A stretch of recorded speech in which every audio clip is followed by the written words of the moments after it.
Hello friend, welcome to my YouTube channel Satrang Jeevan के। प्रणाम आप सभी को। कैसे हैं आप सभी? आशा करती हूँ आप सब बहुत अच्छे होंगे। दोस्तों, आज हमारी कथा प्रसंग है भरत मिलाप। तो आइए सुनते हैं सुंदर सा प्रसंग। रहूं एक दिन अवधि अधारा।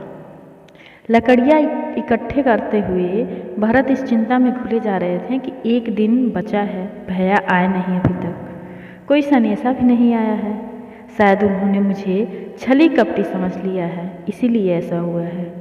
कोई बात नहीं, फिर इस मलिन देह को अग्नि में शुद्ध करके उनके पास जाऊंगा, तब तो मुझे स्वीकार कर ही लेंगे।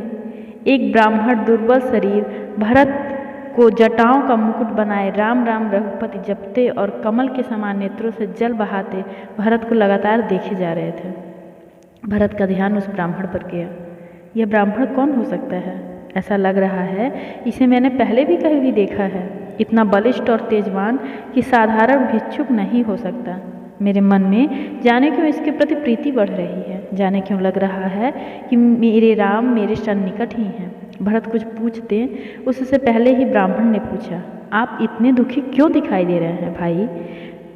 मेरे भाई ने मुझे वचन दिया था कि वो मेरे पास आज आ जाएंगे, पर आज का दिन बीतने को है। भैया के आने का पता नहीं चल पा रहा है।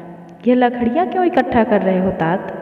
यह इसलिए कि यदि भैया नहीं आए तो मैं इसकी चिता बनाकर उसमें अपने प्राण दे दूंगा।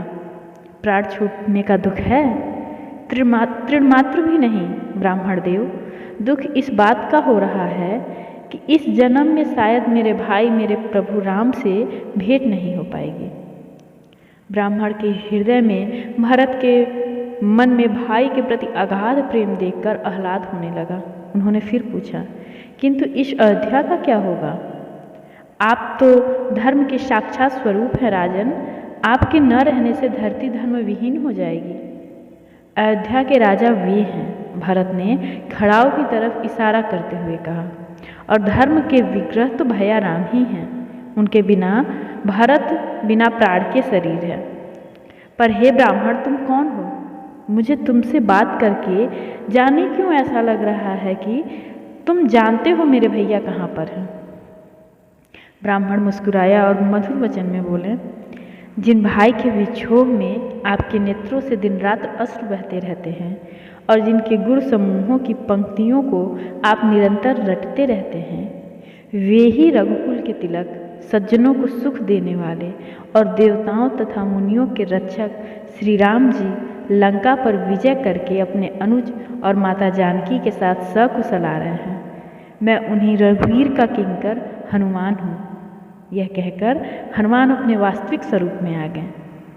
जैसे प्यासा आदमी अमृत को पाकर प्यास के दुख को भूल जाए, इतना वचन सुनते ही भरत सारे दुख भूल गए। मेरे राम आ रहे हैं, मेरे राम आ रहे हैं कहते हुए भरत ने दौड़ लगाई और संकट मोचन को अंकवार में भर लिया। तो दोस्तों, आशा करती हूँ ये सुंदर सा प्रसंग आप सभी को पसंद आएगा। अगर पसंद आया है तो कमेंट सेक्शन में कमेंट करके ज़रूर बताएं। Thank you for watching my video और my YouTube channel. Keep smiling. Please like share and subscribe my channel. मेरी और भी ऐसे वीडियोज़ के लिए बने रहिए मेरे चैनल सतरंग जीवन के साथ। Thank you.